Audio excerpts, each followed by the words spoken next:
Chances are, if you own Nintendo's latest console, you've most likely exhausted the rather slim pickings of exclusive games that have been provided.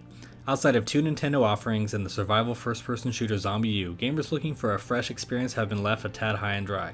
3 months into the new year though, and the first drops of life are finally sprinkling their way into patient gamers' hand thanks to the open-world sandbox title Lego City Undercover.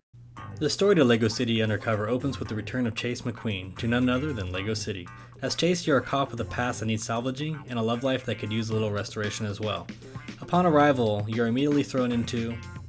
I'll let them explain. Okay, I'll get straight to the point. Rex Fury has escaped and is at large in Lego City. What? Is Natalia okay? Natalia's fine. She's still in witness protection. I have to speak to her. I'll get you her number.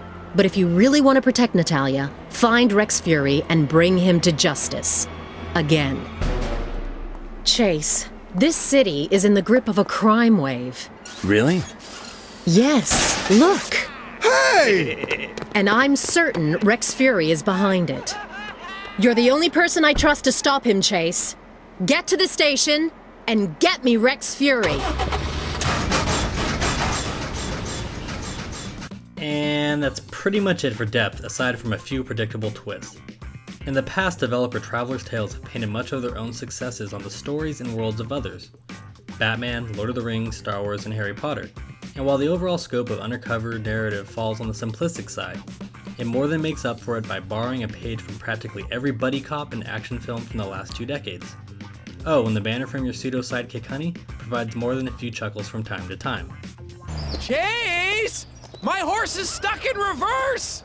And it doesn't have a head! And it has a really weird-looking butt! You're sat facing backwards, Frank. Oh! That'd explain why he didn't like it when I fed him that apple! Thanks, Chase! See you at the farm! While Undercover has carried the Grand Theft Auto meets Lego moniker since unveiling at E3, outside of the open city, go where you want attitude, the similarities die there. In fact, Undercover shares more with that other great Batman game, not made by Traveler's Tales, Arkham City, than it does with GTA due to the variety of abilities gained throughout and how they are implemented in discovery of the world. Broken up into 15 missions, while the main objective in Undercover follows a strictly linear path, each mission is akin to something you'd find in a more traditional Lego game.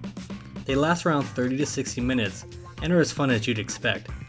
Combat is simple, regulated to combos, throws, and counters, and the puzzles hidden in each stage boil down to equipping the right ability and breaking enough bricks to find that certain something that needs building.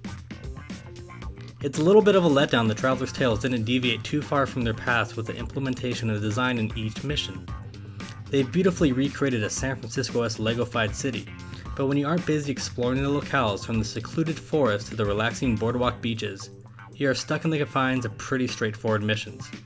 Where they make up for this minor shortcoming though is in the ridiculous amount of collectibles and secrets that are hidden throughout each level and world outside.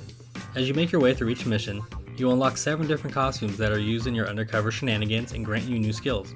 Every part of the city, while quaint and easy to navigate, hides an unhealthy amount of things to find, break, and build. With each of the game's 7 archetypes unlocked, discovering all of what Lego City has hidden away in every nook and cranny is the true star of the show. Abilities like the farmers, which let you water plants that grow vines, or glide through the air with the ridiculous chicken, are just some of the ways the game opens up in scope throughout.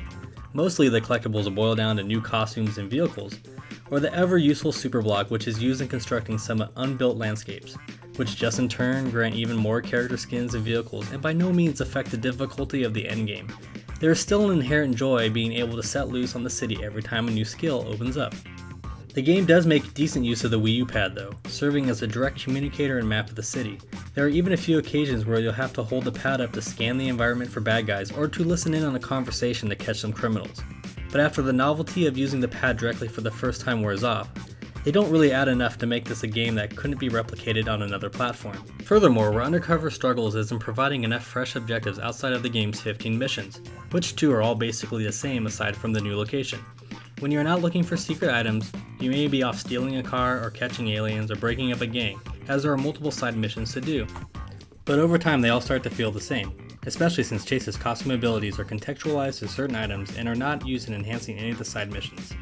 In addition, none add anything to the game's overall story, they merely serve as filler and distractions.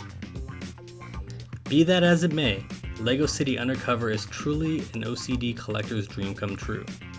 Those seeking an open-world behemoth like GTA, or the more fantastical Skyrim may be left wanting. But fans of past LEGO titles, or those looking to take a break from the gritty realism found in the aforementioned, will find a lot to like, besides a reason to dust off the old Wii U in this exclusive title from the talented LEGO guys at Traveler's Tales. Lego City Undercover gets 4 out of 5 stars.